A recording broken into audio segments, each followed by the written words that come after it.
Nebraska trying to get back into the Big 12. Oklahoma being proposed by USA Today to also return. That's crazy. It just might happen. This is Locked On Big 12. Squad. You're talking ball with the Big 12 squad. From Oklahoma State to Utah, from Kansas State to BYU, from Houston to Texas Tech, it's the local experts of the Locked On Podcast Network bringing you scoops, breakdowns, and the most comprehensive preview of the upcoming Big 12 weekend. Buckle up. It's the Big 12 squad, and we have a seat for you. No hurt feelings and thin skin allowed. Squad up. You're part of the Big 12 squad. And happy Thursday night, everybody. Welcome to Locked On Big 12 Squad. Drake Toll of Locked On Big 12 with you, America's #1 Big 12 podcast. Thanks for making my show your first listen every single day, and you probably don't. Odds are you're making that guy's show your first listen every single day. Jake Hatch of Locked On Cougars, talking all things BYU, or maybe even Cody Stovall, Locked On Oklahoma State, talking about the Cowboys. If you hit subscribe, we get to keep our jobs. Let's start in the realignment sphere here, and because there's been a lot of ruffled feathers the last couple of weeks, guys, over Nebraska wanting to come. They tried to come back to the Big 12 at one point, and that Bob Bowlesby conversation was a very Bob Bowlesby conversation of Bob being Bob, and how different the Big 12 could look if we actually did college football right, because regionally we don't do it right. We have Rutgers playing UCLA, and as we start there, just a quick note and nugget. This is just us being nice. It's just being good people. We record the shows Monday night. By then, a lot of basketball has happened. Thursday's a reprieve back into college football. Give you a taste of that just because we don't want to be talking about basketball topics that are 3 days old and seen. Jake Hatch, Cody Stovall. Cody, you're an original 8 guy. Bring back the Big 8, baby. Bring back Bedlam. Drake, anytime somebody starts having this Big 8 conversation, it makes me feel some type of way. I go Talladega Nights mode. I can feel it in my loins and the rumble of the racetrack. I need this back in my life. Just, you talked about the regionality. I think it affects recruiting in a way that doesn't get talked about enough. We already know that high school recruits are getting screwed the most in this wild, wacky world of transfer portal NIL that we live in. But I think if you had more regionality, that would help with recruiting. Guys, there's a reason that Nebraska used to be more dominant than OU, or at least equal to OU in dominance. And I think a large of that is geographical footprint. So they need to be back in the Big 12 as much as we need them, because we don't have any freaking rivalries, fellas. We lean on the Holy War and hope that carries the weight compared to Bama, Georgia, and OU, Texas, all these other games. And I hate it, man. It blows my mind. It's the only thing Brett McMurphy has failed on is generating rivalries in this conference. If you do this, that sorts all of that out. And I do think it puts the Big 12 more on a national respectable pedestal.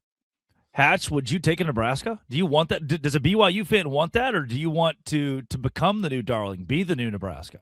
No, I would actually like to see Nebraska come back into this league, because it brings kind of the traditional Big 12 feeling back to this league. And I'm not saying that BYU wouldn't be obviously getting extra competition to be atop this league, but that Nebraska is synonymous with Midwest football, not Big 10 football, and that's the Big 8. That's the Big 12. So if Nebraska has any inkling of coming back home, yeah, get them back here. And same thing for Missouri, same thing for Oklahoma. I'll take any and all of those. If they want to come back to the Big 12, the more the merrier in my world.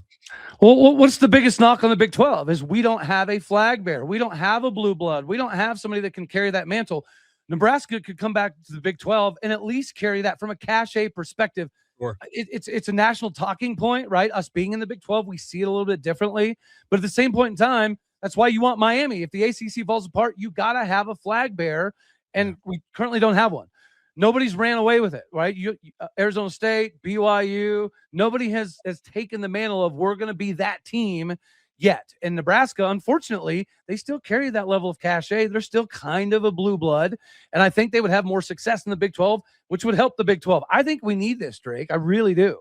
So the reason a big piece of this conversation kicked up. John Kurtz has done a great job of covering it, by the way, and I like listening to his. I think rising tide lifts all boats. There's no competition. Like, oh, look, a competitor, John Kurtz. Like, I love John Kurtz's stuff. Sorry, sue me. He kind of sparked this conversation, and from there, folks have ran with it in building their own realignment scenario. So I want to show you guys one that I found this week. If FBS conferences were based on geography, now some of this you can't. It's never going to make sense. That being because you'd have a conference of Michigan, Ohio State, and Kent State, Eastern Michigan, Akron, the MAC, right? Because they're all close. Yeah.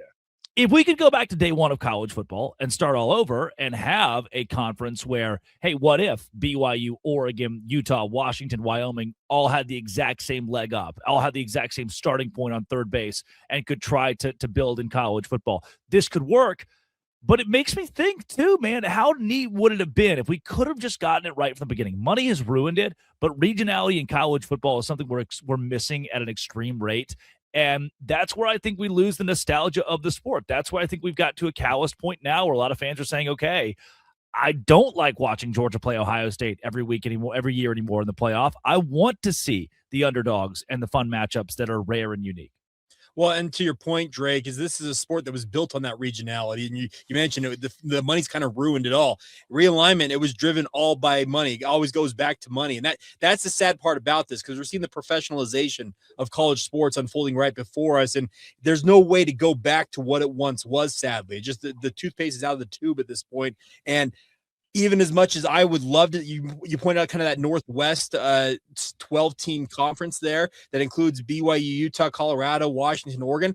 That'd be phenomenal. That'd be a really, really fun league. The sad part is just with the powers that be right now, there's no way that anybody's ever going to agree to go back to what it was. It's only going to go forward with what it is currently. So when I see that graphic, I see Arkansas State, I kind of laugh. I see Missouri State, unless it's baseball only, I kind of laugh. I see Tulsa, I get sad, right? I may have shed a tiny tear just now, but this is a huge opportunity for Brett Yormark, right? We're talking about realignment and how everybody's going coast to coast now in realignment. What if Brett Yormark was the only commissioner that actually tried to bring things back to how they used to be? If Brett Yormark is the dude that tries to bring the Big Eight back together, I think from a marketability, profitability standpoint, that does a lot for the Big 12. It makes the Big 12 substantially different instead of a conference that's fighting with everybody else to grab all of these available teams. I don't even know if you could consider OU part of this, right? OU and A&M, they act a little SEC-ish. They have SEC money, so they might make a little bit of sense. But Missouri, if you were to ask them if they regret leaving the Big 12, they would be stupid to say otherwise. Same could be said about Nebraska. I think this would be huge for Brett Yormark. If he's like, well, everybody else is racing to go to the coast and get UConn and fight for Gonzaga, we're trying to bring everything back to the roots of college football. We're trying to keep things the way they used to be. That might bring a fan base back in, because you are right, Drake. A lot of us old heads, we've kind of given up on loving college football again. Covering it is different. Loving it is starting to become more difficult. Brett Yormark can capitalize here. Cody just said something that a lot of you are going to think is stupid, but he's right. And it's that Missouri would come back to the Big 12. Oh, no, we're making so much money. Here's why Cody's right. And I'll lay it out for you in layman's terms you can't disagree with. Up next on the Dose Grande Squad. One of these, right? It's one of the, yeah. I'm Kalia Butler, host of Locked On Women's Basketball, and this is Mazda's Women's Basketball Snapshot, celebrating the work no highlight reel can ever capture. South Carolina rolled past Ole Miss 85-48 to clinch a share of the SEC regular season title and lock down the number 1 seed in the conference tournament. The Gamecocks extended their win streak over Ole Miss to 21 straight. UCLA dominated Wisconsin 80-60 to secure its first outright Big Ten regular season championship in program history. The Bruins improved to 27-1 overall and remain unbeaten in conference play. And number 12 TCU stormed back from a 13-point fourth quarter deficit to beat Iowa State 80-73. The Horned Frogs now sit alone atop the Big 12 standings and are 1 win away from clinching another regular season conference crown. These moments are earned off the clock, those long before the lights ever come on. The sweat, the fakes, the doubt, the scrapes, and coming back for more every time. Mazda puts that same drive into every detail. Wins define the moment, putting in the work, that defines you. There's more to a Mazda because there's more to you. Cody Stovall, you ask a Missouri fan from Joplin, hey, would you go back to the Big 12? I ain't going back to Big 12. We make more money here. Yeah. I would say, and fans get so caught up in the dollar sign, that extra $20 million Mizzou makes every year didn't go to Dan in Springfield. It didn't go to Jerry in Joplin. And Billy in Branson is still struggling to pay his bills, even though Missouri is getting $20 million more a year. So you can argue like, oh, it's so much more fun my school has. But yeah, the kids have a new hot tub. They do. They've got a new hot tub. It, A, didn't put a dime in your pocket. B, somehow your ticket prices still went up. And C, you're losing more games. You're losing at a more alarming rate because the competition is stiffer in the SEC. Is that what you wanted? An oversaturated conference with solid teams at the top? I think your viewer experience got much worse when you left the Big 12 because you can't compete on an annual basis to win the SEC. Yeah, I think you're 100% accurate. I don't think any Mizzou fan, it's kind of like OU fans. Let's be real. OU fans, with their bluster, they're going to be like, no, we would absolutely not. But deep down inside, they miss being the top dog. They miss being a team that holds trophies instead of a team that's just somewhat competitive. I would imagine that if you inserted some truth serum and even OU fans, they would probably prefer to come back to the Big 12. They'll never admit it, though, and I understand why. Missouri's a little bit of a different case, man. They had a lot of success in the Big 12 in multiple sports. It wasn't just football. They were competitive across the board, and they have lost a lot of that in the SEC. And you cannot tell any of us with a straight face that this shift to the SEC is not directly responsible for their downfall because they have to compete now with Bama for recruits instead of Oklahoma State. I think it matters, and I think they're struggling. Well, I'll just add this. Obviously, BYU for years when they were at the G6 level, Mountain West WAC era, they were the top dog in their league. That's just the way BYU kind of operated. And Utah and TCU had moments in the leagues that they were in with BYU where they also operated as a top dog. BYU's been accustomed to kind of being that in a league that they've been in, and I think they aspire to be that here in the Big 12. But to your point, Cody, if you're talking to a Missouri fan in their heart of hearts, yeah, they want to compete at a far higher level than they're competing at in the SEC. You mentioned Oklahoma. They love being front runners. There's just no doubt about that. And I think they would like to be atop the Big 12 and where they can really kind of run this league. And it goes to the same thing for Nebraska, for example. They have been so accustomed for decades at being that proverbial top dog that now that they are playing fifth, sixth, seventh fiddle in these respective leagues that they have joined in the name of collecting the almighty dollar, well, guess what? There is something to be said for being as competitive as you can be in a league that may not make you top dollar. Cody, that, yeah. I think Jake kind of hits the nail on the head here that the profitability, it's great. The money you're getting, it's great. But as you mentioned, Drake, it's not going to the fans. Okay, let's rewind this. Why did Nebraska's AD reach out to Bob Bowlesby about at least exploring the idea of getting back to the Big 12? Because he kept getting complaints about the travel and the investment, and donors were saying, I don't want to keep doing this. This doesn't make sense. Why are we paying X, Y, and Z to get nothing? The return on investment has been atrocious for Nebraska. It's going to be the same for Mizzou, right? Their return on investment in the SEC has been atrocious. I don't care who you are. You want to be competitive, right? As Oklahoma State, we were super competitive. We were competing with OU for Big 12 titles for 15 of 18 years. And we've gotten so far away from that. We just want to be competitive again. We just want to be relevant again. Missouri goes through stretches where they're irrelevant for 5, 6, 7 years. That's insane to me. Yeah. Another piece of this conversation that we don't get to, we're Big 12 guys, is Marshall. Like, why? What does Marshall have to do with this? The disparity in money between the Big 12 and the SEC is that gap's massive, right? Mm-hmm. But we can still fend for ourselves pretty well. Iowa State's not cutting tennis yet. They're not cutting golf yet. Right. But like Marshall, I saw a video yesterday of the entire American Athletic Conference standing around an indoor swimming pool, holding the hands of the Marshall swim team. We found out last week their program's been cut. Yeah. Like, this is your last opportunity to compete, and you're not. You think about your sophomore swimming at Marshall. You aren't going to Marshall anymore if you want to keep swimming in college. Well, real quick, Drake, is I think that what you're describing right there is why programs like North Dakota State are making the leap to the Mountain West. Sorry, Sacramento State is paying top dollar to get into the MAC of all things, because they see that ship kind of sailing away and realizing if we don't get on that ship now, even as crazy as the long shot it is to make it onto the, I guess, other ship in a way, like to transfer. Sure. The tugboat. Yeah, you've got to get on that boat, because if you don't, you're screwed. And that's what Marshall's dealing with right now. That's what all these programs that are, I hate saying the term have-nots, but that's what it is, because you're right. Iowa State's not cutting sports yet. BYU's not cutting sports yet, but Marshall and these G5, G6 programs, they have to consider that, because if they truly want to compete in the biggest sports, speaking of football and men's basketball, guess what? It requires more and more money being funneled that way, taking money away from these other sports. Yeah. And if you a serious sorry. problem. If you have the backing, you should enjoy it, right? A lot of schools are getting rid of sports. Oklahoma State's sitting here trying to consider whether we're going to build a hockey rink and bring hockey into the fold. Awesome. And it looks like it's actually a viable option. There's actually investors and donors pumping this stuff and pushing this stuff. Like cowgirl wrestling is kind of taken off and becoming a thing.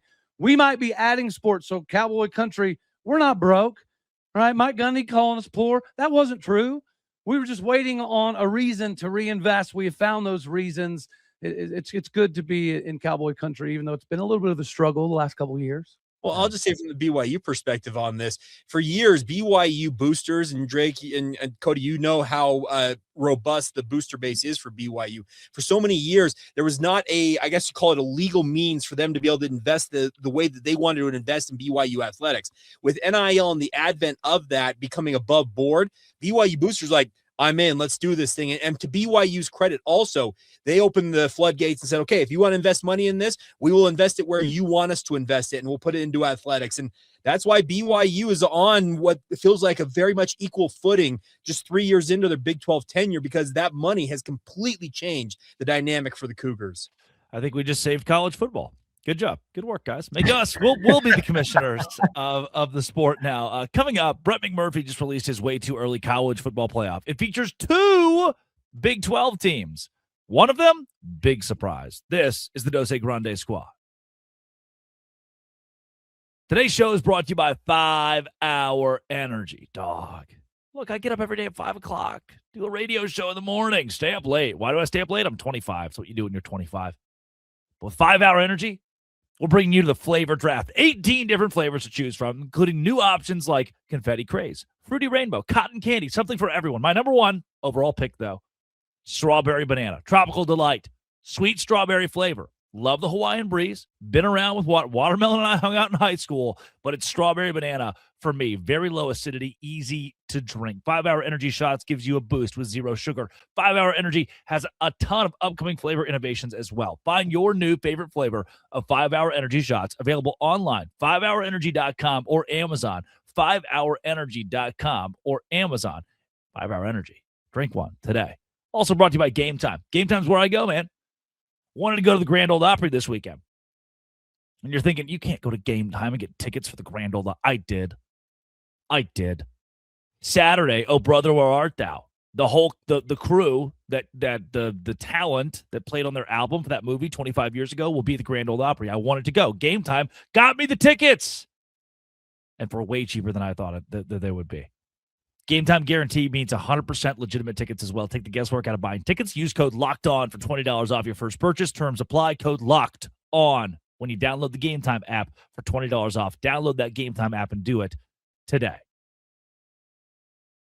Jay Katz, Locked On Cougars. Cody Stovall, Locked On Oklahoma State. You can find each of us, if you are an everydayer and love our shows, at the Everydayer Club. Locked On Big12.supercast.com. Locked On Cougars.supercast.com, Locked On Oklahoma State.supercast.com, something like that, for our everydayers who want ad-free Locked On listening experiences. This is a lot. Brett McMurphy's way too early college football playoff, where he has Notre Dame winning the national championship. That's not.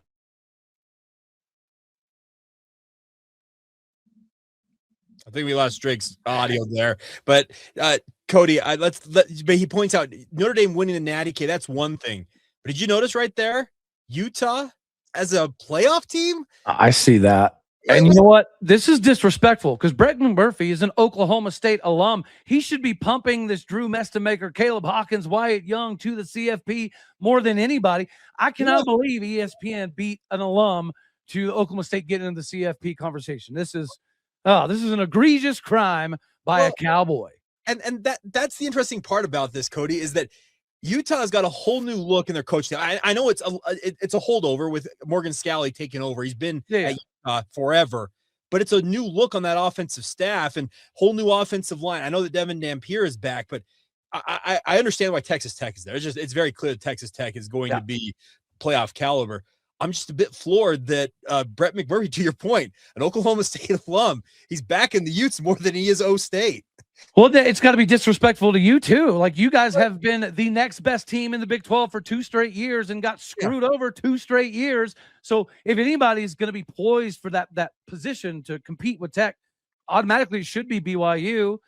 This love, this infatuation that everybody has with Utah, I don't flip and get it, fellas.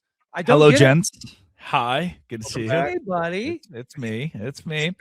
Hatch, here's what I don't get. And I had JT Westercell on the show earlier this week, my show, to talk about it. Utah's losing its entire offensive line. Line coach, offensive coordinator, head coach, by the way. John Henry Daly, pretty good player. They're losing 8. Stars is a strong word, but they're losing like 8 pretty solid contributors, either NFL draft or to Michigan, that were stalwarts last year and or would have been great next year. How do you? They lost their OC. Is it just Devin Dampier? Can Brett McMurphy name more than Devin Dampier on their roster? I would like him to name more than him and Wayshawn Parker, because those are really the 2 that I'm thinking of. And I can say that Braden Pagan comes down from Utah State as their potential number 1 wide receiver, but I get where some people believe so heavily in Utah because they were so consistent during their Pac-12 era. But the problem is there's a massive changeover here, even though a lot of the names that are still there are holdovers, because Morgan Scalley's been there forever. But you mentioned new offensive coordinator, new offensive identity.